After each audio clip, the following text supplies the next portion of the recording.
Bueno, vamos a ver la importancia de la columna en la concepción de lo que es el taoísmo, la vida del taoísmo, ¿no? El taoísmo busca desafiar permanentemente a la razón para que deje de ir hacia el lugar natural al que va la razón, que es positivo, es el ser, es el yo, es la salud y no la enfermedad, es la vida y no la muerte. Y ahí está el gran error de la mayoría de los seres humanos.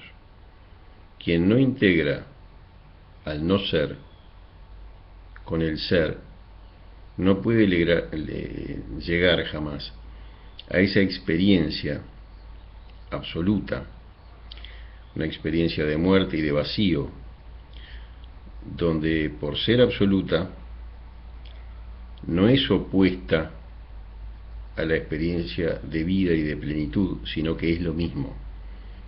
Como cuando hablamos de acción y no acción con mayúsculas y acción y no acción cotidianas con minúsculas. Esto es lo mismo, enfocado a esa experiencia particular de muerte y de vacío que nos lleva a lo que se conoce como la iluminación, the enlightenment, le dicen los americanos y los ingleses. Hablándoles de esto, me voy a ir a la columna. ¿Por qué la columna? Porque la columna es la que cuando uno la ubica en una posición recta, aún teniendo problemas en la columna, la mayor rectitud posible, sin malas posturas, sin falsas posturas, uno logra vivir esta experiencia de vacío y de muerte absolutos, e integrar eso a lo que es la experiencia de vida y plenitud. Por lo tanto, vamos a ver en qué forma nos embroma la columna para avisarnos que no estamos yendo hacia esa amplitud, hacia esa completud, por decirlo de alguna manera, no sé si elijo bien la palabra, pero a la experiencia completa donde uno une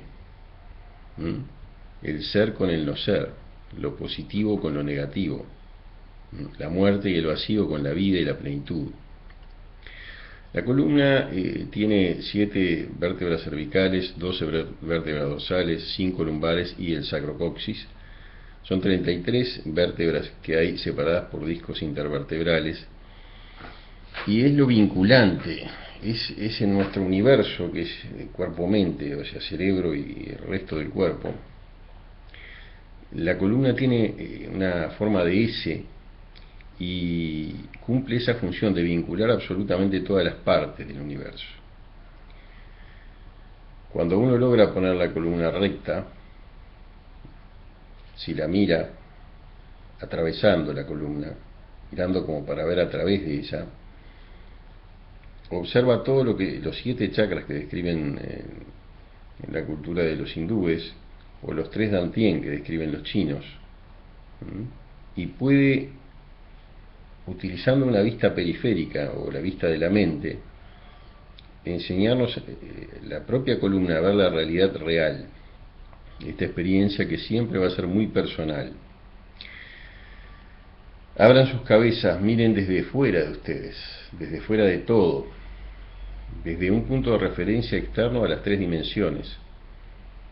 Los nexos se van a ver entre las personas y las cosas, el vínculo entre el tiempo y el espacio, nuestro universo con minúsculas y el universo con mayúsculas. La parte del cuerpo vertebral dura es yang, la parte del disco vertebral blanda es yin, pero la dimensión espiritual de la columna es el microcosmos. Es una S itálica alargada o con forma de serpiente. ¿No relata la Biblia que fue la serpiente la que impulsó a Eva a conocer la diferencia entre el bien y el mal mordiendo la fruta del árbol del conocimiento, la manzana? Entonces la columna vincula el bien con el mal, es como la serpiente, ligada a la tierra, se mueve reptando, oscila entre el bien y el mal, y es un instrumento de Lucifer. Lucifer es una metáfora, el diablo, una interesante palabra para contar el polo yin que está en todos nosotros, la sombra, y que sin embargo, como dice Lucifer, la sombra traen luz. Si nosotros lo negamos, si nosotros no hacemos, como dijo Lutero, aquello de pequen fuerte pero crean más fuerte todavía, el bien y el mal se desequilibran, y el mal, como dirían en la columna los hindúes, Ida y Pingala, o como digo yo que conozco de medicina tradicional china, los canales paralelos de Giga alrededor de la columna y el canal Du en el centro de la columna, uno los examina, palpa dolores, palpa tensiones, que son contracturas, sensaciones de nudo o de cuerda en los espacios celulosos y en las fibras musculares, que nos van a hablar de nuestros pensamientos y nuestras emociones, cómo se nos escapan, cómo no les prestamos atención. Y al no prestarles atención sufrimos dolor. A veces la cosa avanza desde Kundalini, desde el estómago. No podemos manejar esa energía, que es la energía que uno no la puede sublimar, y lo supera y lo lleva a conductas, hábitos inconvenientes para uno, ¿no? Para la salud, parecen incontrolables, sufrimiento emocional.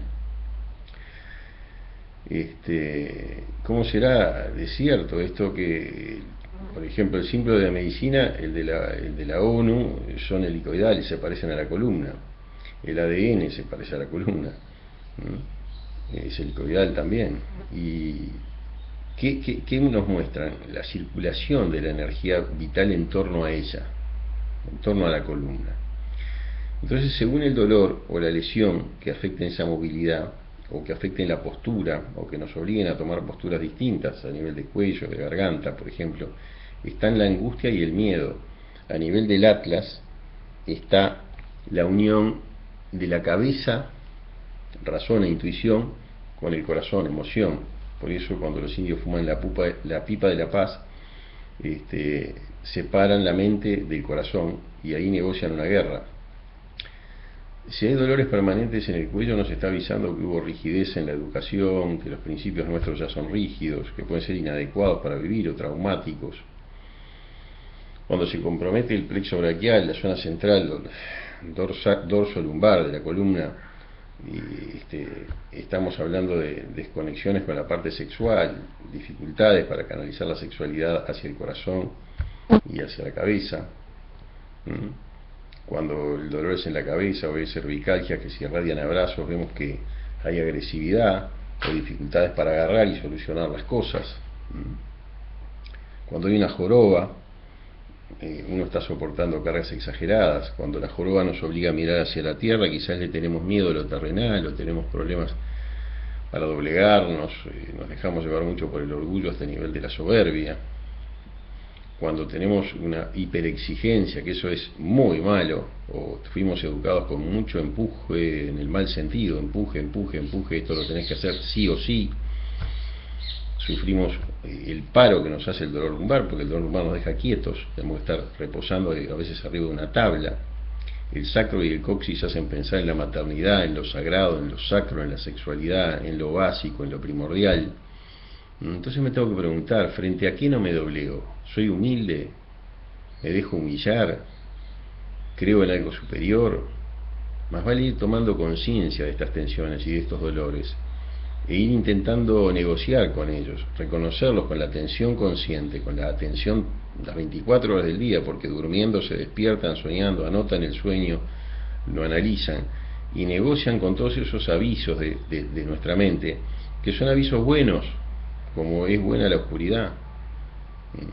Tienen muy mala prensa, el miedo tiene mala prensa, pero está mal que lo tenga, porque el miedo nos está avisando que hay un desafío y hay que resolverlo. A veces puedo tener, si tengo columna escoliótica, dextro convexa o siniestro convexa, problemas con la rectitud, cómo reptar, cómo moverme en el sentido del bien y equilibrar las cosas. Cuando tengo hombros elevados así y levanto las cejas, estoy con miedo. Hay gente que está siempre con esas arrugas acá, producidas por el miedo y la preocupación. Y al final, si uno está muy lastimado por generalmente las personas mayores, pero puede ocurrir durante la juventud. Puede haber una lastimadura, una rotura de columna y uno quedar en silla de ruedas, y eso nos pone paralizados a buscar más que nunca la vida interior, la meditación, el amor, la trascendencia, el tema de cómo llevamos la confianza en los demás, cómo llevamos la humildad. Puede estar vinculada a la culpa, a la penitencia. Entonces, ¿qué les digo yo? El mandala, piensen en una telaraña y muchísimas otras representaciones de mandala que hay en la naturaleza, que representa el nacimiento, crecimiento, reproducción, muerte. El mandala tiene muchos significados que veremos en otra oportunidad, pero relacionen vínculos, logren la unidad, vinculando el universo, usándolo para meditar, vas a llegar al fondo de tu conciencia. Fuerza y empeño en su práctica, querido.